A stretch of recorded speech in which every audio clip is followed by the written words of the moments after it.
ನಿವೃತ್ತಿಯ ನಂತರ ವಿದ್ಯಾರ್ಥಿಗಳಿಗೆ ಶಿಕ್ಷಣಕ್ಕೆ ಬೇಕಾದ ಐಎಎಸ್, ಕೆಎಎಸ್ ಪರೀಕ್ಷೆಗೆ ಮಾರ್ಗದರ್ಶನವನ್ನು ನೀಡುವ ಮೂಲಕ ಸಾಮಾಜಿಕ ಸೇವೆಯನ್ನು ಮಾಡುತ್ತೇನೆ ಎಂದು ಜಿಲ್ಲಾ ಸರ್ವೋತ್ತಮ ಸೇವಾ ಪ್ರಶಸ್ತಿ ಪುರಸ್ಕೃತರು ಪದವಿ ಪೂರ್ವ ಶಿಕ್ಷಣ ಉಪನಿರ್ದೇಶಕರಾದ ಸಿ ಚೆಲುವಯ್ಯ ಅವರು ಹೇಳಿದರು. ತಾಲೂಕಿನ ಚಕ್ಕೋಡನಹಳ್ಳಿ ಗ್ರಾಮದಲ್ಲಿ ಆಯೋಜನೆ ಮಾಡಿದ ವಯೋನಿವೃತ್ತಿ ಸೇವಾ ಸನ್ಮಾನ ಕಾರ್ಯಕ್ರಮದಲ್ಲಿ ಮಾತನಾಡಿದ ಅವರು, ನನಗೆ ವಿದ್ಯೆ ಕೊಟ್ಟವರು, ತುತ್ತು ಅನ್ನಕ್ಕೆ ಕಾರಣರಾದವರು ವೆಂಕಟತಿಮ್ಮಪ್ಪ ಮೇಷ್ಟ್ರು. ಸಮಾಜದಲ್ಲಿ ಹುಟ್ಟಿದ ಮೇಲೆ ತಂದೆ ತಾಯಿ, ಗುರು, ದೇವರು, ಬಂಧು ಬಳಗ, ಸಮಾಜದ ಋಣವನ್ನು ತೀರಿಸಬೇಕು. ಆಗ ಮಾತ್ರ ಸ್ವರ್ಗ ಸಿಗುತ್ತದೆ. ನಾನು ಸ್ನಾತಕೋತ್ತರ ಪದವಿ ವಿದ್ಯಾಭ್ಯಾಸ ಮುಗಿದ ಮೇಲೆ ವ್ಯವಸಾಯ, ಕೂಲಿ ಕೆಲಸ ಮಾಡುತ್ತಿದ್ದೆ. ಓದುವುದಕ್ಕೆ ಮೂಲ ಕಾರಣ ಹಸಿವು. ಕಷ್ಟಪಟ್ಟು ಬಡತನವನ್ನು ಮೆಟ್ಟಿ ನಿಂತು ಶಿಕ್ಷಣವನ್ನು ಗಳಿಸಿ ಉದ್ಯೋಗ ಪಡೆದುಕೊಂಡು ನಾನು ಮಾಡಿದ ಸೇವೆ, ನಡೆ, ನುಡಿ ಗಮನಿಸಿದ ಜಿಲ್ಲಾಡಳಿತ ನನಗೆ ಸರ್ವೋತ್ತಮ ಪ್ರಶಸ್ತಿ ನೀಡಿತು ಎಂದು ಹೇಳಿದರು. ಪಾಠ ಇವತ್ತು ಕೂಡ ನೆನಪೇ ಇದೆ. ಅವರು ಹೇಳ್ತಾ ಇದ್ರು, ಈ ಸಮಾಜದಲ್ಲಿ ಹುಟ್ಟಿದ ಮೇಲೆ 5 ಋಣಗಳನ್ನು ತೀರಿಸಬೇಕಾಗತ್ತೆ ನೀನು ಅಂತ. 5 ಋಣಗಳನ್ನು ತೀರಿಸಬೇಕಾಗತ್ತೆ ಅಂದರೆ ಪಿತೃ ಋಣವನ್ನು ತೀರಿಸಬೇಕಾಗತ್ತೆ, ತಂದೆ ತಾಯಿಗಳ ಋಣವನ್ನು ತೀರಿಸಬೇಕಾಗತ್ತೆ, ಗುರು ಋಣವನ್ನು ತೀರಿಸಬೇಕಾಗತ್ತೆ. ಅಂದರೆ ನಿನ್ಗೆ ಯಾರು ಪಾಠವನ್ನು ಹೇಳ್ಕೊಟ್ರು ಅವರ ಋಣವನ್ನು ತೀರಿಸಬೇಕಾಗತ್ತೆ. ಮತ್ತು ನರ ಋಣವನ್ನು ತೀರಿಸಬೇಕಾಗತ್ತೆ, ಅಂದರೆ ಆ ದೇವರ ಋಣವನ್ನು, ಋಷಿ ಋಣವನ್ನು ತೀರಿಸಬೇಕಾಗತ್ತೆ. ಆಮೇಲೆ ನೀನು ಬಂಧು ಬಳಗವನ್ನು ನೀನು ಪ್ರೀತಿಸಬೇಕಾಗತ್ತೆ, ನೀನು ಬಂಧು ಬಳಗದ ಸೇವೆ ಮಾಡಬೇಕಾಗತ್ತೆ. ಈ ರೀತಿ ಋಣಗಳನ್ನು ತೀರಿಸಿದಾಗ ಮಾತ್ರ ನಿನಗೆ ಸ್ವರ್ಗ ಅಂತಕ್ಕಂಥದ್ದು ಸಿಗುತ್ತೆ, ಇಲ್ಲ ಅಂದರೆ ಸಿಗಲ್ಲ, ನರಕ ಸಿಗುತ್ತೆ ಅಂತ ನಮ್ಮ ಗುರುಗಳು ನನಗೆ ಹೇಳ್ಕೊಡ್ತಾ ಇದ್ದಾರೆ. ಅಂದರೆ ಇವತ್ತು ನಾವು ನೋಡ್ತಾ ಇದ್ದೀವಿ, ಸ್ವರ್ಗ ನರಕ ಅಂತಕ್ಕಂಥದ್ದು ಇಲ್ಲೇ ಇರ್ತಕ್ಕಂಥದ್ದು. ಅಂದರೆ ನಾವು ಏನು ಸೇವೆ ಮಾಡಿದ್ದೀವಿ, ನಾವು ಯಾವ ರೀತಿಯಾದ ಪ್ರೀತಿಯಿಂದ ಜನರನ್ನು ನಾವು ಕಂಡಿರ್ತೀವಿ, ಅದು ಇವತ್ತು ನಮಗೆ ಸ್ವರ್ಗದ ರೀತಿಯಲ್ಲಿ ಸಿಗ್ತಾ ಇದೆ. ಅಲ್ಲೇ ಡ್ರಾ ಅಲ್ಲೇ ಬಹುಮಾನ ಅನ್ನಂಗೆ ನಾವು ಏನು ಮಾಡಿದ್ದೀವಿ ಅನ್ನೋದನ್ನು ನಮ್ಗೆ ಇಲ್ಲೇ ಕೊಡ್ತಕ್ಕಂಥದ್ದು. ಆ ಕಾರಣದಿಂದ ಇದು ನಮಗೆ ಸಾಧ್ಯ ಆಯಿತು. ಮತ್ತು ನಾನು ಈ ಊರಿನಲ್ಲಿ ಇದ್ದಷ್ಟು ದಿನಗಳು ಕೂಡ ನಾನು ಎಲ್ಲರಿಗೂ ಕೂಡ ಗೌರವವನ್ನು ಕೊಟ್ಟಿರ್ತಕ್ಕಂಥದ್ದು. ನಾನು ಯಾರ ಮುಂದೆನೂ ಕೂಡ ಕೂತ್ಕೊಳ್ತಿರ್ಲಿಲ್ಲ. ಇವತ್ತೇ ಅನಿವಾರ್ಯವಾಗಿ ನಮ್ಮ ಗೌಡ್ರಿಗೆ ಹೇಳ್ತಾ ಇದ್ದೆ, ಇವತ್ತೇ ಅನಿವಾರ್ಯವಾಗಿ ನಿಮ್ಮ ಪಕ್ಕದಲ್ಲಿ ಕೂತ್ಕೊಬಿಟ್ಟಿದ್ದೀನಿ. ನಾನು ನಾನು ಬಸ್ ಸ್ಟ್ಯಾಂಡಲ್ಲಿ 1 ಗಂಟೆ ನಿಂತಿದ್ರು ಕೂಡ ನಾನು ಕೂತ್ಕೊಳ್ತಿದ್ದಿಲ್ಲ. ಯಾಕೆ ಎಲ್ಲರೂ ಹೇಳೋರು, ಕೂತ್ಕೋ ಅಂತ, ದೊಡ್ಡವರೆಲ್ಲ ತಿರುಗಾಡ್ತಾ ಇರ್ತಾರೆ ಅಂತ ನಾನು ಇದು ಮಾಡ್ತಾ ಇದ್ದೆ. ಆಮೇಲೆ ನಾನು ಮಾಸ್ಟರ್ ಡಿಗ್ರಿ ಮುಗಿದ ಮೇಲೂ ಕೂಡ ನಾನು ವ್ಯವಸಾಯ ಮಾಡ್ತಕ್ಕಂಥದ್ದು, ಕೂಲಿಗೆ ಹೋಗ್ತಕ್ಕಂಥ ಕೆಲಸವನ್ನು ಮಾಡ್ತಾಯಿದ್ದೆ. ನಮ್ಮೂರಿನ ನಮ್ಮ ಅಕ್ಕಂದಿರು ಹೆಂಗಸರೆಲ್ಲ ಸಗಣಿ ಹೊತ್ಕೊ ಬರೋರು, ನಾನು ಏರ್ ಕಟ್ಕೊ ಹೋಗ್ತಿದ್ದೆ 5:15. ಆಗ ಅನ್ನೋರು, ಏನಪ್ಪ ನೀನು ಎಮ್ಮೆ ಹೋದರೂ ಕೂಡ ಹೊಲ ಉಳೋದು ತಪ್ಪಲಿಲ್ವಲ್ಲ ನಿನಗೆ ಅನ್ನೋರು.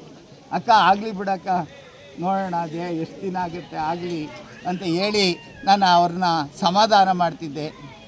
ಅಂದರೆ ಈ ಮಟ್ಟಕ್ಕೆ ನಾವು ಬರಲಿಕ್ಕೆ ನಮಗಿರ್ತಕ್ಕಂಥ ಹಸಿವು ಕಾರಣ. ಊಟ ಇಲ್ದೇ ಎಷ್ಟೋ ದಿನ ಮಲಗಿದ್ದೀವಿ, ಹುರುಳಿಕಾಳು ಬೇಯಿಸ್ಕೊಂಡು ಮಲಗಿದ್ದೀವಿ.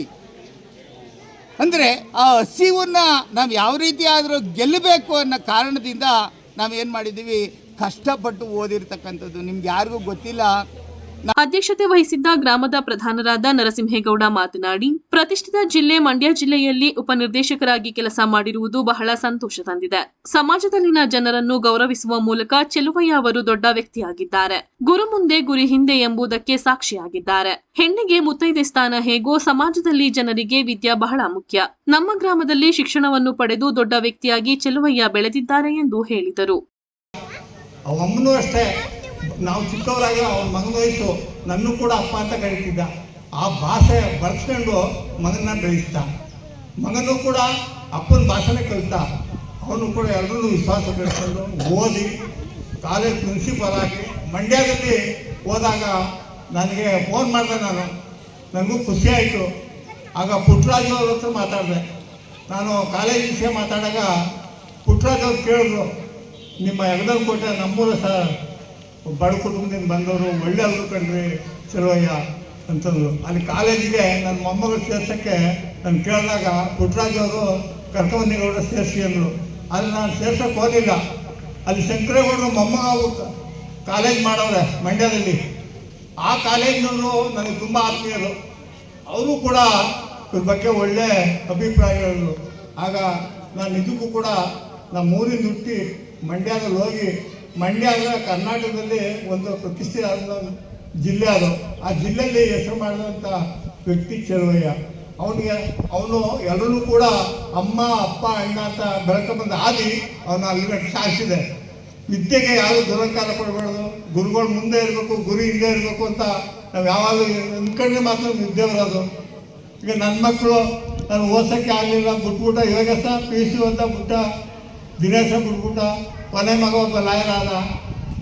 ಹಂಗೆ ಈಗ ಚೆಲುವಯ್ಯ ನಮ್ಮ ಅಣ್ಣ ಈ ಊರಿಗೆ ಮೊದಲನೇ ಡಾಕ್ಟರ್ ಆದರು.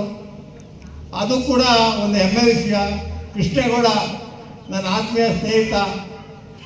ಆದರೂ ಕೂಡ ಏನು ಮಾಡ್ತಾರೆ, ರಾಜಕೀಯದಲ್ಲಿ ನಾವು ಬೆಳ್ಕೊಂಡೋದು. ಹಿಂಗೆ ಅನೇಕ ರಂಗಗಳಿವೆ. ಆ ರಂಗದಲ್ಲಿ ವಿದ್ಯಾರಂಗ ಒಂದು ದೊಡ್ಡದು. ಯಂಗ್ಸ್ಗೆ ಹೆಂಗೆ ಮುತ್ತೈಸ್ತಾನೆ ದೊಡ್ಡದು, ಹಂಗೆ ವಿದ್ಯೆನೂ ಕೂಡ ಸಮಾಜಕ್ಕೆ ದೊಡ್ಡದು. ತಾವು ವಿದ್ಯೆಗೆ ಯಾರು ಗೌರವ ಕೊಡ್ತೀರಾ, ಯಾರು ಮಾತಾಡ್ತೀರಾ? ಚೆಲುವಯ್ಯಗಳು ನಾನು ಬಸ್ ಸ್ಟ್ಯಾಂಡಲ್ಲಿ ಹೋದಾಗ ಕುಂತ್ಕೊಳ್ಳಲ್ಲ ಅಂತ, ಇಲ್ಲಿ ಹೋಗಿಯಪ್ಪ ಹುಡುಗರಲ್ಲೇ ಹಂಗೆ ಕುಂತ್ಕೊತಾರೆ, ಕಾಲ ಮೇಲೆ ಕಾಲ ಹಾಕೊಂಡು ಚಾಪ್ಲಿಂಗ್ಗಳ ಅಂತ ಕುಂತ್ಕೊತಾರೆ. ಗೌರವ ಕೊಟ್ಟೋದ್ರಲ್ಲಿ ಹಿರಿಯರಿಗೂ ಗೌರವ ಇಲ್ಲ, ಕುಲಕ್ಕೂ ಗೌರವ ಇಲ್ಲ ಅಂತ ಸಮಾಜ ನಿರ್ನಾಮ ಆಯ್ತಾ ಇದೆ. ನಿಜಕ್ಕೂ ಕೂಡ ಅದು ಬೇಡ. ಒಳ್ಳೇದು ಕಲೀರಿ, ಒಳ್ಳೇದಾಗಲಿ. ಚೆಲುವಯ್ಯ ಕುಟುಂಬಕ್ಕೆ, ಶ್ರೀಮತಿಯವ್ರಿಗೆ ಒಳ್ಳೇದಾಗಲಿ. ನಾವು ಕೂಡ ನಾನು ಮಧ್ಯೆ ಫೋನ್ ಮಾಡಿ ಮಾತಾಡ್ತಾ ಇರ್ತೀನಿ. ಯಾಕಂದ್ರೆ ನಂತರ ಶಾಂತ ಚೆಲುವಯ್ಯ ಮಾತನಾಡಿದರು. ಬಂಧು ಬಳಗವನ್ನ ಬಿಡ್ತೇನೆ, ಎಲ್ಲರಿಗೂ ತಮ್ಮ ಕೈಲಾದ ಒಂದು ಸಹಾಯ ನೆರವನ್ನ ಮಾಡೋದ್ರ ಮೂಲಕ ಎಲ್ಲರ ಪ್ರೀತಿ ವಿಶ್ವಾಸಕ್ಕೆ ಪಾತ್ರರಾಗಿದ್ದಾರೆ. ಈ ಒಂದು ಪ್ರೀತಿ ವಿಶ್ವಾಸ ಸದಾ ಇರಲಿ ಅಂತ ತಮ್ಮಲ್ಲಿ ಕೇಳ್ಕೊಳ್ತೇನೆ. ಎಲ್ಲರೂ ಕೊಟ್ಟಂತಹ ಗೌರವ ಇದು ಅವಿಸ್ಮರಣೀಯ ಅಂತ ಹೇಳ್ಬೋದು. ಎಲ್ಲರಿಗೂ ಸಿಗಲ್ಲ ಇಂಥ ಒಂದು ಗೌರವ, ಸನ್ಮಾನ. ಸಿಕ್ಕುವುದು ಅದು ಕಡಿಮೆ ಅಂತ ಹೇಳ್ಬೋದು.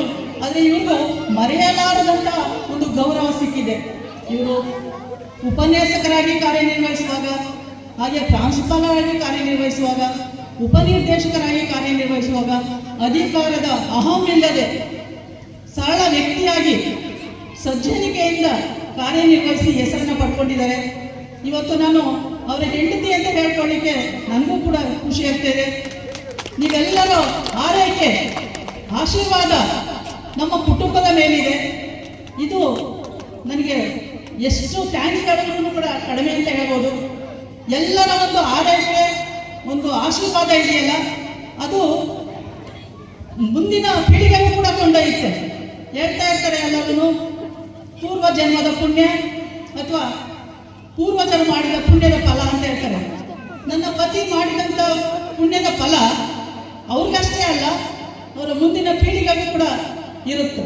ಹಾಗಾಗಿ ಅಂಥ ಒಂದು ಒಳ್ಳೆಯ ಕೆಲಸವನ್ನು ಮಾಡಿ ಒಂದು ಹೆಸರನ್ನು ಗಳಿಸ್ಕೊಂಡು ಮುಂದೆನೂ ಕೂಡ ಸಮಾಜ ಸೇವೆಯನ್ನು ಮಾಡುವಂಥ ಒಂದು ಆಸೆ, ಅಭಿಲಾಷೆಯನ್ನು ಹೊಂದಿದ್ದಾರೆ. ಹಾಗಾಗಿ ಅವರಿಗೆ ದೇವರು ಒಳ್ಳೆಯ ಆರೋಗ್ಯ, ಆಯಸ್ಸನ್ನು ಕೊಟ್ಟರೆ ಅಷ್ಟೇ ಸಾಕಷ್ಟೇ. ಅವ್ರು ಮಾಡೋ ಆಸೆ ಇದೆ, ಆ ಆಸೆಯನ್ನು ಈಡೇರಿಸ್ಕೊಳ್ಳಿಕ್ಕೆ ಆಯಸ್ಸು, ಆರೋಗ್ಯ ಬೇಕಾಗಿದೆ. ತಮ್ಮೆಲ್ಲರ ಒಂದು ಹಾರೈಕೆ, ಆಶೀರ್ವಾದದಿಂದ ಅವರಿಗೆ ಒಂದು ಒಳ್ಳೆಯ ಆರೋಗ್ಯ, ಆಯಸ್ಸು ಕೊಟ್ಟು ಇನ್ನೂ ಕೂಡ ಉತ್ತಮವಾದ ಕೆಲಸ ಕಾರ್ಯಗಳನ್ನು ಮಾಡುವಂಥ ಶಕ್ತಿ ಅವರಿಗೆ ದೊರಕಲಿ ಅಂತ ನಾನು ಕೂಡ ದೇವರಲ್ಲಿ ಪ್ರಾರ್ಥಿಸ್ಕೊಳ್ತೇನೆ. ಈಗ ಎಷ್ಟೋ ಜನ ಓದಿದ್ದಾರೆ, ವಿದ್ಯಾವಂತರಾಗಿದ್ದಾರೆ, ಅಧಿಕಾರಕ್ಕೆ ಬಂದಿದ್ದಾರೆ, ಆದರೆ ಕುಟುಂಬವನ್ನು ತೊರೆದಿದ್ದಾರೆ, ಊರನ್ನು ತೊರೆದಿದ್ದಾರೆ. ಅವರು ಒಳ್ಳೆಯ ಅಧಿಕಾರ, ಹಣ ಸಂಪಾದನೆ ಮಾಡಿರ್ತಾರೆ, ಆದರೆ ಯಾವುದೇ ಸಮಾಜಮುಖಿ ಕೆಲಸ ಕಾರ್ಯಗಳನ್ನು ಮಾಡುವಂಥ ಇಚ್ಛೆಯನ್ನು ಹೊಂದಿರಲ್ಲ. ಆದರೆ ಇವರು ಕಷ್ಟದಿಂದ ಬಂದು, ಕಷ್ಟದಿಂದ ಬೆಳೆದು ಬಂದರೂ ಕೂಡ ಅಧಿಕಾರಕ್ಕೆ ಬಂದ ಮೇಲೆ ಇವರು ಸಮಾಜಕ್ಕೆ ನನ್ನ ಕೈಯಾದ ಸೇವೆಯನ್ನು, ಕೊಡುಗೆಯನ್ನು ಕೊಡಬೇಕು, ಸಮಾಜಶಾಸ್ತ್ರವನ್ನು ಓದಿದ್ದಕ್ಕೂ ಕೂಡ ಅವರು ಸಾರ್ಥಕವಾಗಿದ್ದಾರೆ. ಅವರು ಶಿಷ್ಯ ಕೋಟಿ ಇವತ್ತು ಕೂಡ ನೆನೆಸ್ಕೊಳ್ಳುವಂಥ ಕೆಲಸಗಳನ್ನು ಮಾಡಿದ್ದಾರೆ. ಹಾಗೆಯೇ ಬಂಧು ಬಳಗನ್ನು ಕೂಡ